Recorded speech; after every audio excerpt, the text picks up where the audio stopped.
This OBD device unlocks 6 hidden features in your Toyota Supra. This also works with BMW F and G series, as well as Mini Cooper, of course the A90 and A91 Supras. This works with many different softwares. I'll have a link to purchase this down in the description. I'll have Editor Justin throw a list on the screen. Bimmercode, boot mod, and many more. Very, very useful device. Diagnostics, that check engine light.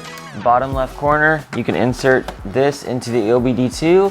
Then you're gonna press the start stop button 3 times. 1, 2, 3. Diagnostic mode is enabled, which the car needs to be in to do the coding. We're ready to code with the Kies Motorsports dongle, Wi-Fi adapter. Password's on the back, so we're gonna connect to the Wi-Fi that this device and the OBD2 port emits. Have it up on my phone, Wi-Fi. Let's wait for Kies to pull up. I actually had to forget the device for the Apple CarPlay because it'll just interfere and cause problems, so I forgot the device. On the dash, Kies Motorsports connecting. I already entered the password. Open Bimmercode. When I hit connect, it'll ask me what device. It's the Wi-Fi eNet one. I've already been through that one, so hit Toyota Supra, hit continue. Straightforward. Let's head right into the engine control unit. The second one, auto start stop function, not active. When you hit code at the top right, that's the screen where you would pay $40. So I'm gonna hit code, start coding, restarting ECU or DME. Coding successful, cool. Let's go back. Let's start at the top, active sound design. Deactivate the active sound design, use a backup to revert. So active sound design is fake engine noise in the speakers. That's an automatic deactivated. Go back one step, hit code, start coding. If you're very, very, very new to cars and you're wondering why I would deactivate that, as you start to modify and stuff, there's plenty of noise. We don't need to pump any fake noise into the car. It's not a bad thing. It's not like it's a stupid idea or anything. But that's a really long conversation as to a lot of reasons why they would do that for sound decibel limits with the EPA and all the above things to make it an exhilarating car to drive from factory. It's not a terrible idea. A lot of people just straight up hate on it. So it has its reasons, which if you want to know more, we can dive into later, maybe in another video or live stream or something. So let's go to advanced crash safety module. Let's look around for a sec.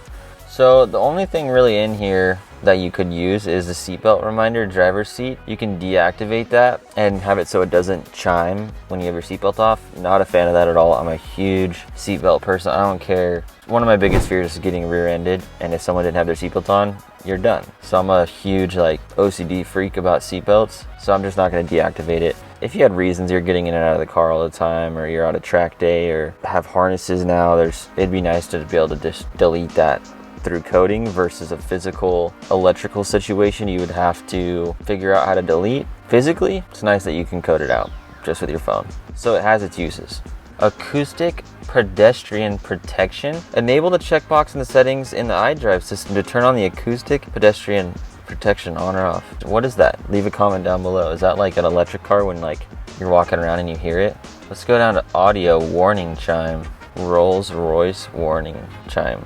Let's go with that one. This is my attempt to find the Rolls-Royce chime.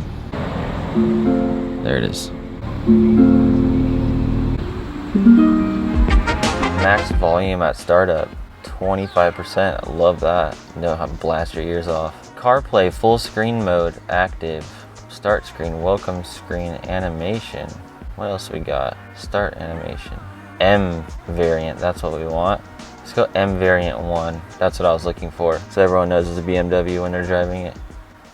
The M logo just pulled up for the first time. So I'm gonna go back to head unit and save you some effort. I want the M variant 2 startup animation. There it is. Low fuel warning, we can change that. That's awesome.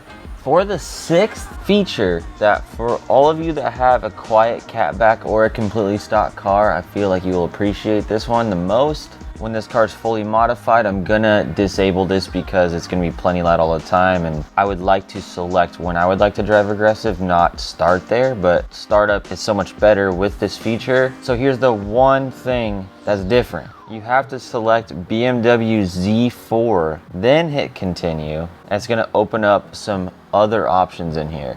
So now we have body domain controller. If you slide down a little bit, you have the one thing we're looking for that's special in the Z4, driving mode, default driving mode. Let's do sport individual. Go back, hit code, start coding. I didn't even touch anything, and now the dash is reading sport. This one's not for the neighbors. It's for us. It's for us. Totally selfish.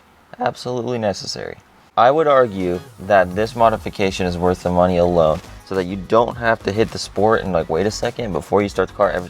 You can just start it. You know it's going to be the personality from the Supra that you want. Purchase this with the link in the description so you can get 6+ or more new features in your vehicle. If you have yet to see the Render2Reality series, I have the first episode right here. Make sure you stay caught up. It's a fun process for you to watch. See this render of this car come to reality. The car is looking stock now, but it's going to be completely different here soon. I don't want you to miss any step of the way, so I'll see you over here.